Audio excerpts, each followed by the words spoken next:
আমরা আসলে কোরআনও মানি না, হাদিসও মানি না। আমরা মানি আমাদের আলেমরা আমাদেরকে যে ফতোয়া দেয়, যে মন্তব্য করে, সেটা আমরা মানি। আমরা কখনো কোরআন খুলেও দেখি না, হাদিস খুলেও দেখি না যে আল্লাহ হাদিসে কি বলেছেন, কোরআনে কি বলেছেন। যদিও এখানে দলাদলি, মতপার্থক্য, এরকম অসংখ্য মানুষ বিভক্ত হয়েছে।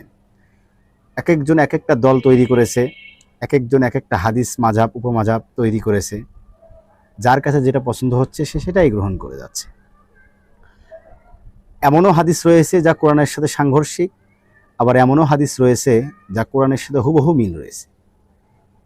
তাই আল্লাহ বলছেন যে যা সত্য তা গ্রহণ করো, যা মিথ্যা তা পরিহার করো। তাহলে আমি যদি কোরআনের সাথে কোনো কিছু মিল পাই, তাহলে অবশ্যই আমাকে গ্রহণ করতে হবে, আর সেটা আল্লাহ গ্রহণ করতে বলেছেন। সেখানে আমি ইসলামী ফাউন্ডেশনের সহিহ বুখারী হাদিস আমি পড়ে দেখেছি যে ইসলামী ফাউন্ডেশনের অনেক হাদিস রয়েছে যেগুলো মানুষ মানেই না। মানে না বলতে কি, অনেকে জানেই না, আবার অনেকে জানলেও সেগুলো মানে না। কোরআনেও আল্লাহ যে কথা বলেছেন এই হাদিসেও ঠিক একই কথাই বলা হয়েছে। আল্লাহ নারী ও পুরুষ উভয়কে সালাত কায়েম করতে বলেছেন।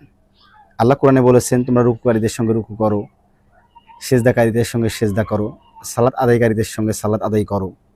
তো যদিও একদল মানুষ বা একদল আলেম এই সালাতকে বানিয়েছে নামাজ, তা আমি সহিহ বুখারীর 372 নম্বর হাদিস সালাত অধ্যায় থেকে একটি হাদিস আমি পেয়েছি যেখানে এই হাদিসের সঙ্গে কোরআনের হুবহু মিল রয়েছে। এখানে আল্লাহ বলেছেন, এখানে আয়েশা বলেছেন, আয়েশা হতে বর্ণিত যে নবী মুহাম্মদ সাল্লাল্লাহু আলাইহি সাল্লাম যখন ফজরের নামাজ পড়ে, তার সঙ্গে একদল মহিলা, মুমিন মহিলা নারী ছিলেন, তারা তার সঙ্গে ফজরের এই সালাতের সময় বা নামাজের সময় চাদর মুড়ি দিয়ে আসতেন এবং সালাতে অংশগ্রহণ করতেন। তারা এক কাতারে নামাজ পড়তেন।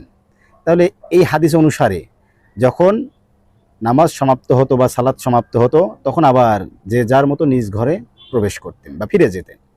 তাহলে এই হাদিসে এই কথা বলা হয়েছে। তাহলে মুহাম্মদ সাল্লাল্লাহু আলাইহি সাল্লাম তিনি তো একজন পুরুষ ছিলেন। তাহলে আজকে প্রচলিত আমাদের আলেমরা বা মোল্লারা বলে যে নারী পুরুষ উভয় একসঙ্গে নামাজ পড়া যাবে না, এক কাতারে আসা যাবে না, মসজিদে যাওয়া নিষেধ। কিন্তু নবী মুহাম্মদ সাল্লাল্লাহু আলাইহি সাল্লাম যখন ছিলেন তখন কিন্তু তার সঙ্গে এই মুমিন নারীরাও একসঙ্গে সালাত আদায় করেছেন। এ কথা আল্লাহ কোরআনেও বলেছেন। কোরআনেও কিন্তু একই কথাই বলা হয়েছে, সেম কথাই বলা হয়েছে যে নারী ও পুরুষ উভয়ই সম অধিকার রয়েছে, সম অধিকার নারী পুরুষ